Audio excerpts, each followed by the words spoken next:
नमस्कार, मैं रवीश कुमार। जिस मतदाता सूची का भविष्य सुप्रीम कोर्ट के फैसले पर टिका है, उस मतदाता सूची के आधार पर बिहार में चुनाव का ऐलान हो गया है।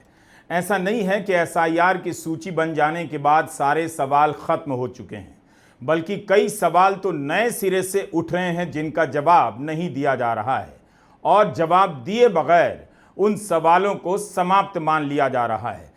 मुख्य चुनाव आयुक्त एसआईआर का जश्न मना रहे हैं, अपनी उपलब्धि बता रहे हैं और बिहार के एसआईआर को देश के लिए प्रेरणा कह रहे हैं। लेकिन उन सवालों का क्या जो कोर्ट के सामने है और जो अंतिम सूची जारी की गई है उसे लेकर उठाए जा रहे हैं। मुख्य चुनाव आयुक्त की प्रेस कॉन्फ्रेंस में एसआईआर के बारे में सुनकर लगा कि जैसे ललित निबंध की प्रतियोगिता चल रही है जिसमें तारीफों के पुल बांधे जा रहे हैं। लेकिन हमने कुछ मुख्य रिपोर्ट के सहारे आपको बताने का प्रयास किया है कि अभी भी एसआईआर की सूची को लेकर बहुत सारे सवाल उठ रहे हैं। राहुल शास्त्री और योगेंद्र यादव के इन सवालों से हिंदी प्रदेश की जनता अनजान रह जाती है कि मतदाता की संख्या आबादी के अनुपात में देखी जानी चाहिए। योगेंद्र का कहना है कि बिहार की आबादी के अनुसार कम से कम वोटर की संख्या 8 करोड़ 22 लाख होनी चाहिए, लेकिन एसआईआर की अंतिम सूची में 80 लाख वोटर कम हैं। यह एक ऐसा सवाल है जिस पर कोई ठोस जवाब नहीं मिल रहा। 80 लाख वोटर कहां चले गए, क्यों नहीं मतदाता सूची में उन्हें जगह मिली है? योगेंद्र यादव का यह लेख आज के इंडियन एक्सप्रेस में छपा है। हिंदी के अखबारों में तो ऐसी बहस भी नहीं होती। चुनाव आयोग ने हमें यह भी बताया, सुप्रीम कोर्ट में हलफनामा देके बताया कि 1 सितंबर की शाम तक 16,93,000 लोगों ने आवेदन दिया था नए वोटर बनने का। और अब चुनाव आयोग हमें बता रहा है कि 21,53,000 लोगों के आवेदन स्वीकार कर लिए गए। ये क्या गड़बड़ झाला है? आवेदन किया 16,93,000 ने, स्वीकार हुआ 21,53,000 का। ये 4,60,000 वोटर कहां से जुड़ गए? मुझे कोई ऐतराज नहीं है नए वोटर जुड़ने पे, लेकिन ये सवाल तो बनता है ना।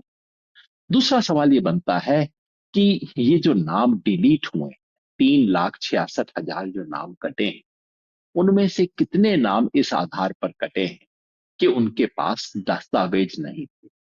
या यूं कहिए, ये पूछना चाहिए कि अगर सुप्रीम कोर्ट आधार को न स्वीकार करता तो ऐसे कितने लोग थे जिनका नाम वोटर लिस्ट से और कट सकता था। 80 लाख वोटर कम हैं, इस पर कोई बात नहीं।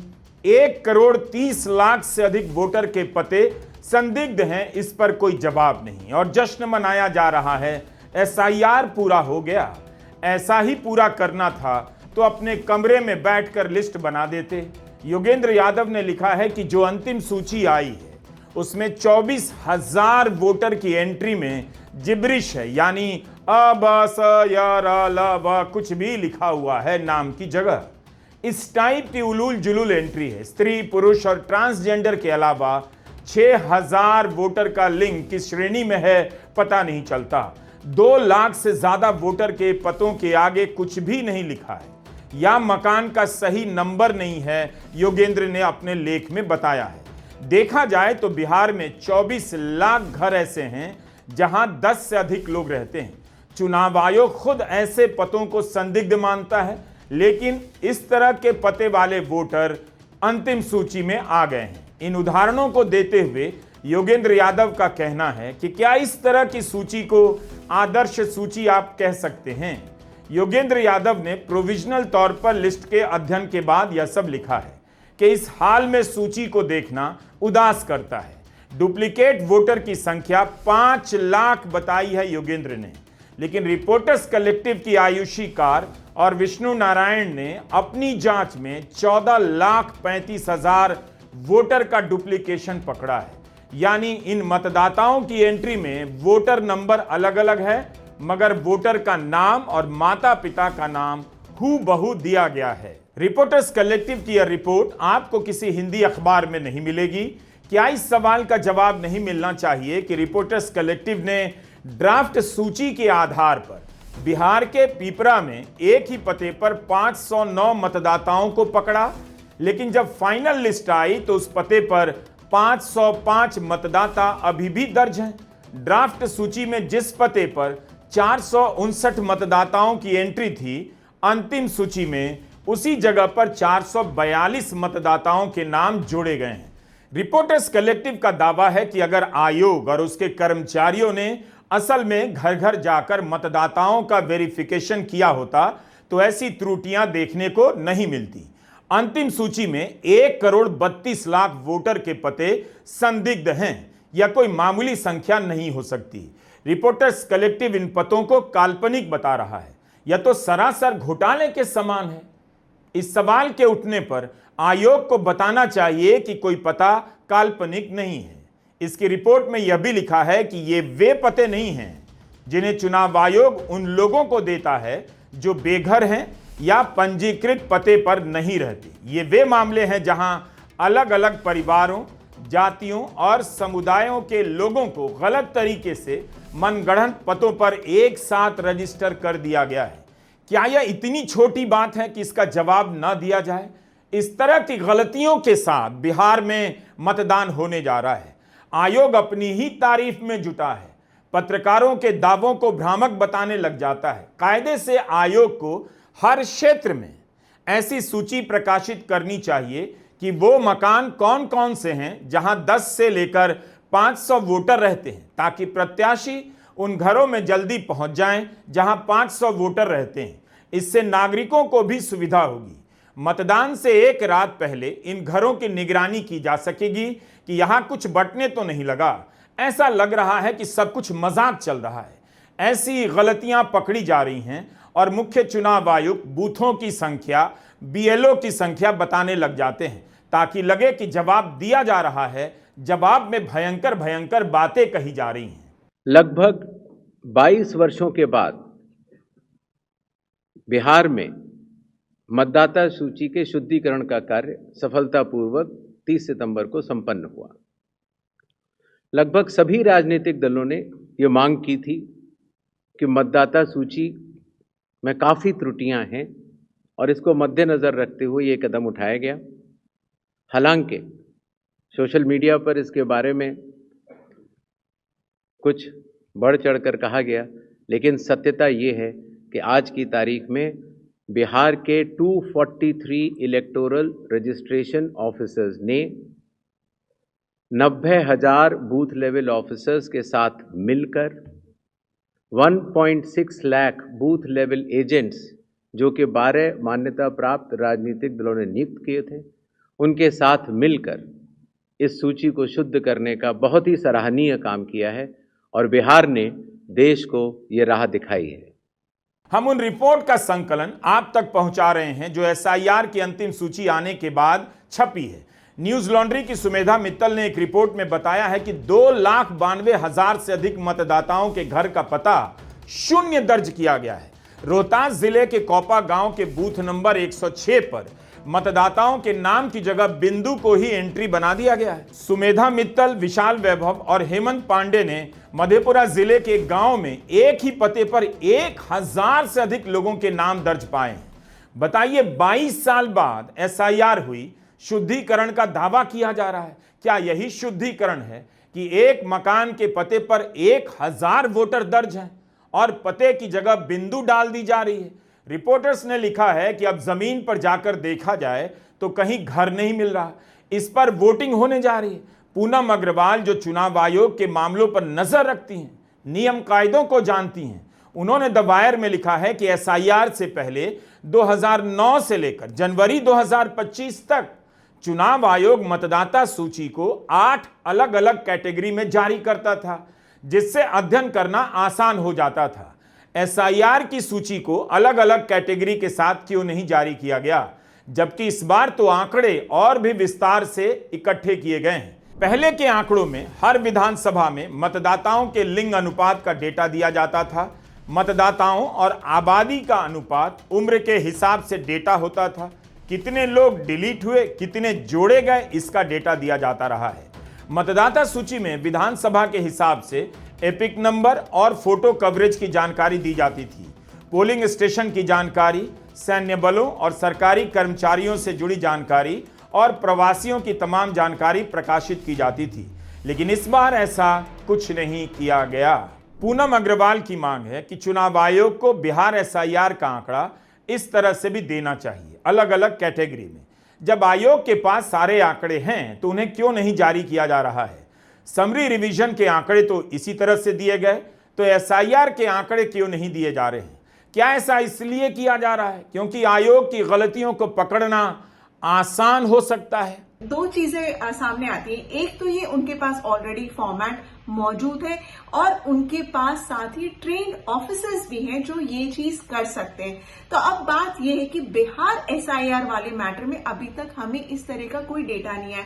हमारे पास जो आया है कुछ फिगर्स आए हैं और वोटर लिस्ट में जो लोगों को जिनका नाम उसमें आ गया है वो डेटा आया है। तो अब ये डेटा क्यों इंपॉर्टेंट है? ये डेटा इससे ये समझ आता है कि आखिर जो पूरा प्योरिफिकेशन का प्रोसेस है उसमें कितने लोगों को ऐड, डिलीट और किस बेसिस पे शायद किया गया हो, साथ ही पॉपुलेशन, जेंडर, ये सारी चीजें भी सामने आएंगे। तो इलेक्शन कमीशन ने बिहार एसआईआर के मैटर में ये चीज क्यों नहीं की? और इसके अलावा मैं तो ये भी कहूंगी कि ये तो सोफिस्टिकेटेड डेटा जो है, इसके अलावा उन्हें और भी डेटा शेयर करना चाहिए जिसमें वो नाम दे वोटर्स का जिनका नाम डिलीट हुआ है और किस कारणवश डिलीट हुआ है। अगर आपको याद हो तो सीसी ने, ज्ञानेश कुमार जी ने ये कहा कि कई सारे वोटर्स का नाम इसलिए भी डिलीट हुआ है क्योंकि वो फॉरेन नेशनल थे। तो ये जो डेटा क्रंचिंग का जो मैटर होता है वो बहुत ही अहम होता है क्योंकि हमें उससे पता चलता है कि किन लोगों का नाम किस लिए कटा। और साथ ही हम जैसे जर्नलिस्ट जो डिफरेंट प्लेटफॉर्म्स में हैं वो भी डेटा क्रंचिंग कर रहे हैं, लेकिन हम सबका जो डेटा क्रंचिंग मैच करे वो जरूरी नहीं है। इसलिए ये भी जरूरी है कि इलेक्शन कमीशन हमें इस तरह का डेटा प्रोवाइड करे ताकि किसी तरह के भी सवाल ना उठे और साथ ही उसको वेरीफाई करना भी आसान हो सके। अभी इन प्रश्नों के उत्तर नहीं मिले हैं।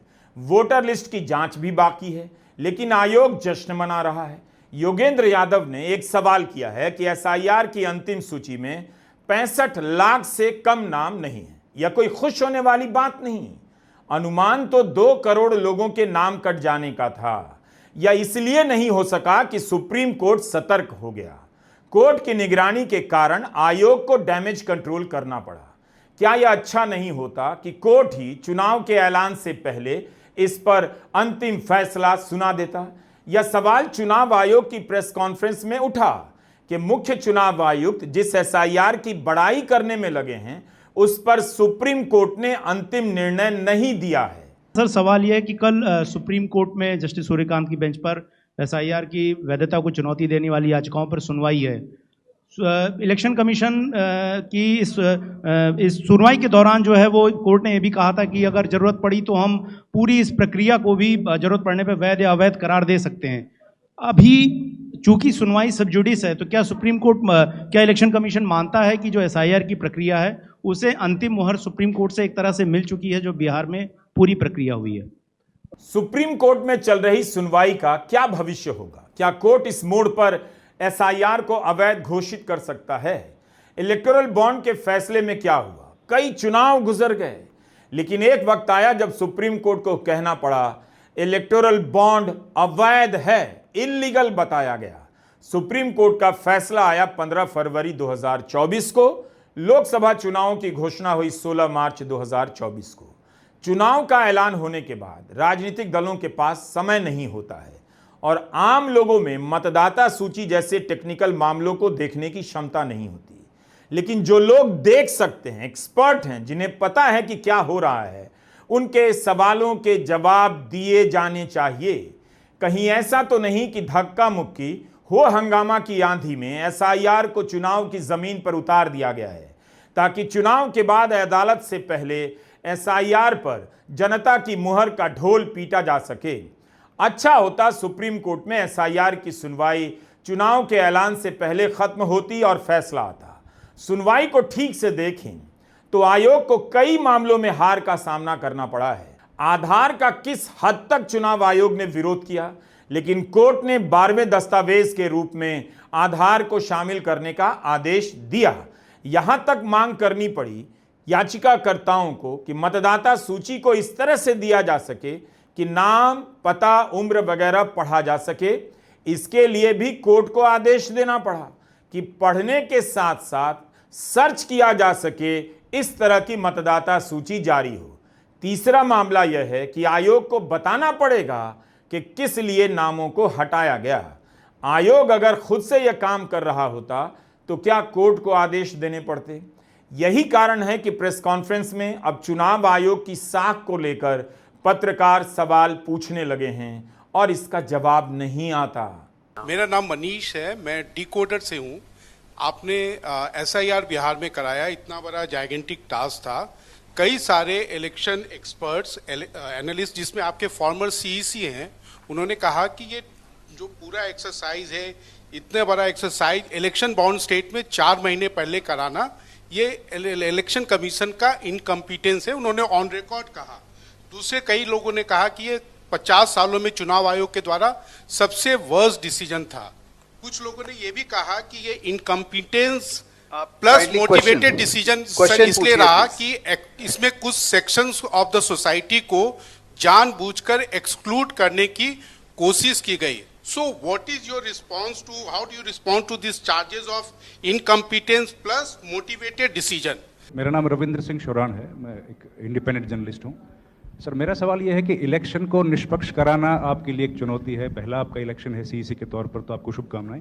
लेकिन उससे भी बड़ा जो चुनौती है वो साख का संकट है कि इलेक्शन कमीशन की जो साख है वो इस वक्त बहुत स्टिक पे है। और ये केवल क्वेश्चन पॉलिटिकल पार्टीज और चुनाव आयोग के बीच का नहीं है, जनता के बीच में भी ये सवाल उठ रहा है। उसको आप लोग कैसे उसका आंसर देने की कोशिश करेंगे? क्योंकि आमतौर पर लगता है इलेक्शन कमीशन सवालों के जवाब दे नहीं रहा है जो जनता जानना चाहती है, एक बात। और दूसरी बात ये अभी जो restrict yourself to one question, please. There are others also waiting. Ji MCC लागू होने के बाद के 10,000 रुपए जो दिए गए हैं पॉलिटिकल JD और बीजेपी ने, उस पर आप लोग कुछ, उसके पहले जो दिए गए हैं, क्या उस पर भी आप लोग कुछ चेक करेंगे? सर, मुख्य चुनाव आयुक्त की प्रेस कॉन्फ्रेंस को क्लासरूम में पढ़ाया जाना चाहिए। चुनाव आयोग की प्रेस कॉन्फ्रेंस में एक साथ कई सवाल लिए जाते हैं। उन कई सवालों में 1-2 जरूरी सवाल भी होते हैं जिन्हें पूछने का मौका तो दिया जाता है मगर जवाब नहीं आता। 5 सवाल एक साथ लेने से यह सुविधा होती है कि जवाब देने वाले को छूट मिल जाती है किस सवाल का जवाब दे और किसका नहीं। दरअसल 5 प्रश्न इसीलिए लिए जाते हैं ताकि किसी 1 या 2 के जवाब देने का विकल्प रहे, बाकी को नजरअंदाज करने का बहाना मिल जाए।